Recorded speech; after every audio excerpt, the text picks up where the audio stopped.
Сіздердің назарыңызға өзімнің ластанған ауаны және тұрмыстық қалдықтарды тазалауға арналған әмбебап робот көлік атты жобаны ұсынамын. Жалпы зерттеудің мақсаты қоршаған ортаның және халықтың экологиялық қауіпсіздігін нығайту, қазіргі кездегі өзекті мәселелерін шешу көптеген жұмыстар атқарылуын талап етеді. Ауаға тарап жатқан түрлі улы газдар мен зиян заттар қоршаған ортаға және адамзатқа кері әсерін тигізуде. Соған сәйкес олардың қоршаған ортаға және адамзатқа тигізетін әсерін мейлінше тез әрі жылдам тазалауға арналған бұл жоба осы мәселені шешуде септігін тигізеді. Болашақта бұл жоба арқылы зиян заттарды тазалауда алатын орны ерекше болмақ. Бұл жоба арқылы уақытты тез аратымды пайдаланып, зиян заттардың ауаға таралмауына және адам өмірінің қауіпсіздігін қамтамасыз етуге.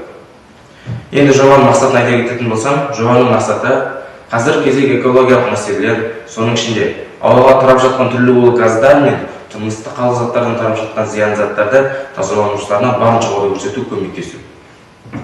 Жобаның өзектілігі ауаға тарайтын улы газдар мен тұрмыстық қалдықтардан тарайтын зиянды заттардың экологиялық зияны туралы мағлұматтар және мәселені жеке қарастырып, оның өзіндік ерекшеліктерін зерделеу, зиян заттарды тазалау жұмыстарының қажеттілігі аталмыш жұмыстың өзектілігін көрсетеді.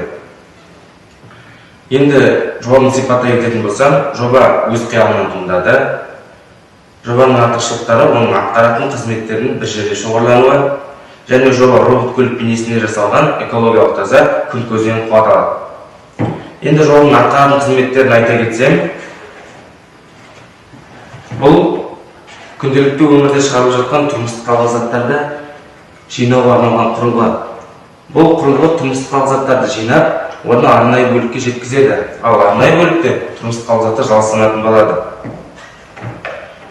Келесі құрылғы жерді тазалауға арналған. Бұл құрылғы белгілі бір аймақты сыпырып тазалайды. Сонымен қоса, бұл жобада ластанған ауаны түтікшелер арқылы сору қарастырылған.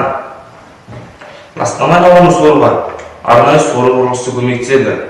Құрылғы ауаны ішке сорып, оны арнайы сүзгілерге жеткізеді. Бірінші тұрған тасалағыш сүзгі ірі-үлкен зиян заттар жинауға арналған.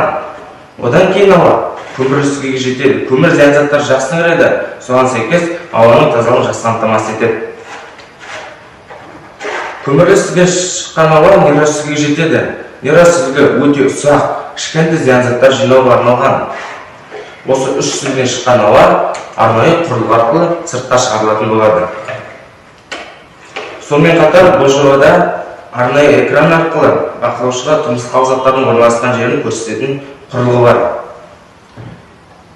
Енді ойымды қорытындылай кететін болсам, бұл жобаның берері мол.